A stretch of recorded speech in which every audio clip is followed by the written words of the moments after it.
TV के माध्यम से जाना और मीडिया के साथ अखबार के माध्यम से जाना, उसके साथ साथ आम लोगों के फ़ोन से, व्हाट्सएप, ट्विटर से जाना। लेकिन जो असलियत है, चाहे प्रशासन के लोग कुछ कह रहे हो या वास्तविकता क्या है, वो यहाँ परिवार के पास आके पता लगनी थी। और ये मेरा अपना परिवार है, मेरा घर है। एक जितेंद्र चला गया, दूसरा चंद्रशेखर यहाँ है।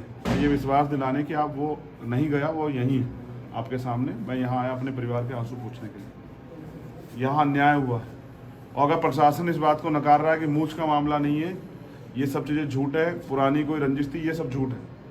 सच ये है कि जब 2 साल पहले भी जो झगड़ा हुआ था वो भी इसी बात पे हुआ था कि वो जो दूसरे लोग, विपक्ष के लोग यहाँ हैं, जिनको हम आज सामंती के रूप में कह रहे हैं, वो लोग सिर्फ जितू से इस बात पे लड़े कि उसको ये उन्होंने कहा कि गर्दन आंखें नीची कर। वो यहाँ हमारे लोगों को आंख उठा के देखना पसंद नहीं करते हैं। और मुझे यहाँ आके पता लगा कि ये पाली वो जिला है जिसमें आज भी पुरोहितों के घर के सामने से हमारी महिलाएं जो है ना, वो चप्पल और जूते हाथ में लेके जाती हैं। कई गांव यहाँ ऐसे जहाँ से मोटरसाइकिल से नहीं गुजर सकते हैं वंचित वर्ग के लोग। ये आज़ाद भारत है। अगर किसी को लगता है कि ये गुलामी यहाँ चलेगी तो नहीं चलेगी। और इस पर जो भी चुप है वो अन्याय को सह रहा है, वो गुलाम है। हम गुलाम नहीं है। ये अन्याय यहाँ से बंद होगा। आज हम लोग यहाँ इसलिए हैं कि परिवार का जो दुख था उसको बांट सकें और भविष्य में यहाँ ये इस तरह की घटनाएं दोबारा ना हो, इस पर ठोस कदम उठ सकें। यहाँ के अधिकारियों से मेरी बात हुई है। एक ज्ञापन पत्र है जो दिया गया था, अभी उसमें कई मांगों पर सकारात्मकता है। जो मांगों पे सरकार की तरफ से अभी तक जानकारी नहीं मिली, उन पे हम उच्च अधिकारियों से बात करेंगे। और मेरा ये प्रयास रहेगा, जो हमारी मांग है, परिवार की नहीं, परिवार की एक ही मांग है कि उनको न्याय मिले, लेकिन परिवार के भविष्य के लिए हमारी कुछ मांगे वो हमने रखी है सरकार के सामने, प्रशासन के जरिए।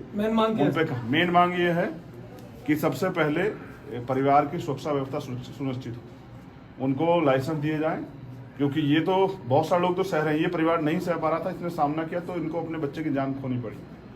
और प्रशासन अगर सक्रिय होता, सरकार, पुलिस पहले सक्रिय होती तो ये घटना होती नहीं। 3 दिन से वो लोग उसका पीछा कर रहे थे। उस घटना में अकेले 2 लोग नहीं है, वो और भी बहुत सारे लोग हैं जिन्होंने रेखी की, रास्ता बंद किया, उनकी मदद की। वो सब लोग भी दोषी हैं। पुलिस उनकी जांच करे, उन सब लोगों को अरेस्ट करे और उन पर कार्रवाई करे। उसके बाद फास्ट ट्रैक कोर्ट में मुकदमा चले कि दोबारा ये लोग बाहर ना आ पाए और बाहर आके फिर किसी परिवार के व्यक्ति को नुकसान ना पहुंचा दें। हमारे परिवार की यहाँ पे सुरक्षा सुनिश्चित की जाए और यहाँ से अलग जो गवाह और लोग हैं उनकी सुरक्षा सुनिश्चित की जाए। बड़ा सवाल ये है कि जो अन्याय, यहाँ एक चौकी की मांग थी, वो लगभग जानकारी में है कि उसको पूरा किया गया है। परिवार को एक सरकारी नौकरी मिले और परिवार को, हमारी मांग है 50 लाख रुपए का मुआवजा मिले। अगर सरकार 50 लाख का मुआवजा नौकरी की घोषणा नहीं करती है तो आप क्या करेंगे? कौन सी सरकार नहीं करती? राजस्थान सरकार। अगर तो राजस्थान सरकार को हम ये बताएंगे कि हम मांगने के लिए नहीं आए हैं, यहाँ बताने के लिए आए कि हमें चाहिए। और मुख्यमंत्री अगर तानाशाह तो ना कर दे कि हम नहीं देंगे, अगर हमसे ली जाएगी तो ले लेंगे। हम जनता है और हमें अपने अधिकारों का पता है, और ये अधिकार हमें मुख्यमंत्री संविधान ने दिए हैं। और मुझे तो शर्म आ रही है कि सामंतवादी व्यवस्था को मुख्यमंत्री भी स्वीकार करते हैं, तभी वो चुप है इन मामलों पे। ये राजस्थान भारत का हिस्सा है। हम इस सामंती व्यवस्था को, इसकी जड़ों को काट देंगे। ये अन्याय हम नहीं देंगे। प्रशासन की तरफ से अभी तक क्या कार्रवाई की? प्रशासन की तरफ से उस मांगों में, कुछ मांगों पर स्वीकारता दी गई है। हम लोग चाहते हैं कि सारी मांगें पूरी हो, और अगर ऐसा नहीं होगा तो फिर राजस्थान में आंदोलन होगा। और इस बार आंदोलन जोधपुर में नहीं होगा, ना ही यहाँ होगा, इस गांव में आंदोलन होगा मुख्यमंत्री के आवास के सामने। सर, और भी ऐसे जयपुर में अगर हम लोग चैन की नींद सोएंगे तो मुख्यमंत्री भी नहीं सोएंगे चैन की नींद। कितने टाइम का अल्टीमेटम है? अब उसी पे हम लोग बात कर रहे हैं। हमारे लाखों लोग जो यहाँ आए थे, जो हमारे भरोसे पे वहाँ सड़क पे खड़े हैं, जिनको हमने भरोसा दिलाया, क्योंकि हम नहीं चाहते कि मामला बिगड़े, तो हम उन लोगों से जाके अपनी बात बताएंगे और वहीं हम समय निश्चित करेंगे।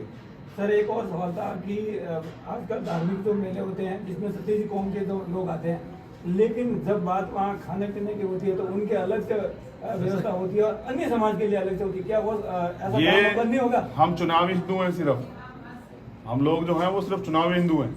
चुनाव के बाद हमें हमारी जात के नाम से और अपमानित जो शब्द हैं उनके नामों से पुकारा जाता है, और जब हम अधिकार मांगते हैं तो हम देश विरोधी हो जाते हैं, फिर हमें मारा जाता है, फिर हमें अपमानित किया जाता है। राजस्थान तो सामंतियों का गढ़ है। यहाँ मैंने देखा कभी मूछें काट देते हैं, कभी हत्या कर देते हैं, कभी घोड़ी पे चढ़ने रोक देते हैं। तो हम इंसान हैं, हमें इंसान माना जाए, और जिनको ये गर्मी चढ़ी हुई है उनकी गर्मी जल्दी उतार दी जाएगी। अगर ऐसे नहीं उतरेगी तो हम आंदोलन के जरिए उतार देंगे। यहाँ से आप जयपुर जाएंगे? अभी हम यहाँ से जाएंगे उन लाखों लोगों के साथ जो सड़क पर इंतजार कर रहे हैं हमारा, जो हमारे कैसे रुके हैं, और फिर उनसे बात करके हम अगला निर्णय लेंगे। जो भी निर्णय लेंगे आसपास के लोगों का कहना है कि जितेंद्र जी का यहाँ पे स्मारक, भव्य स्मारक बनना चाहिए। इसके बारे में आपका क्या कहना है? मैं स्मारक का समर्थन नहीं करता हूँ। ये परिवार की मांग है, उनकी मांगों का समर्थन करना हमारी जिम्मेदारी है, लेकिन कल उस स्मारक को फिर तोड़ा जाएगा। सर, मीडिया मैं तो को- चाहता हूँ फिर किसी जितेंद्र के साथ ऐसा ना हो, इसलिए हमारी और भी मांगे हैं, उन पर हम काम करेंगे। और मैं ये भी चाहता हूँ जितेंद्र इस पर, अगर जैसे कहा जा रहा है कि स्मारक और सब चीजें सरकार कह रही है बहुत बड़ा काम कर रहे हैं, तो वो जितेंद्र को वापस ला दे। सरकार कीमत बताए कितने कीमत पे ला सकती है, वो कीमत हम सरकार को दे देंगे। क्या सर आप मेघवालों का खून इतना ठंडा नहीं है, गरम खून। जहाँ यूपी में बात करें तो भीमसेना बहुत ही आक्रामक तरीके से या फिर हर तरीके से देखे तो कैपेबल है, लेकिन राजस्थान में आकर यहाँ पे दम की तोड़ देती है। किसने कह दिया है? ज्यादातर सुना हमने है, तो- गाँवों में ऐसी माहौल होता रहता है। हाँ, वहां से ज्यादा लोग जुड़े नहीं। अब हम हर गांव तक भीम आर्मी को यहाँ पहुंचाएंगे, हर अंतिम गांव तक पहुंचाएंगे, और उसके जरिए जो भी अन्याय होता है, जो छिप जाता है, उसको छिपने नहीं देंगे। और फिर जो इस तरह की सोच रख रहे हैं उन लोगों को भी जो है ना कानून के जरिए हम सबक सिखाएंगे। सर आपके और बसपा के बीच में भी कोई विवाद हुआ था यहाँ पर? नहीं, कोई विवाद नहीं, हमारा तो कोई विवाद नहीं, वो भी हमारे लोग। वार्ता हुई है आपकी सरकार से? कोई नहीं, मेरी सरकार से कोई वार्ता नहीं, मेरी यहाँ के प्रशासन से वार्ता हुई है, बाकी वार्ता प्रशासन के लोग करेंगे। सरकार के लोगों को चाहिए था अपने आप से आगे बढ़ के इसमें काम करते, उन्होंने लेट किया है, और अगर उन्होंने लापरवाही न बरते तो आज जितेंद्र हमारे बीच होता। ये सामंतवादी व्यवस्था नहीं चलेगी। मेरा ये पैगाम है सामंतियों को कि अपने विचारों को बदलें, अपनी सोच को बदलें और इंसान बन के रहें। शोषितों को मजबूर न करें अपने हक अधिकार की लड़ाई के लिए सड़कों पर आने के लिए। धन्यवाद।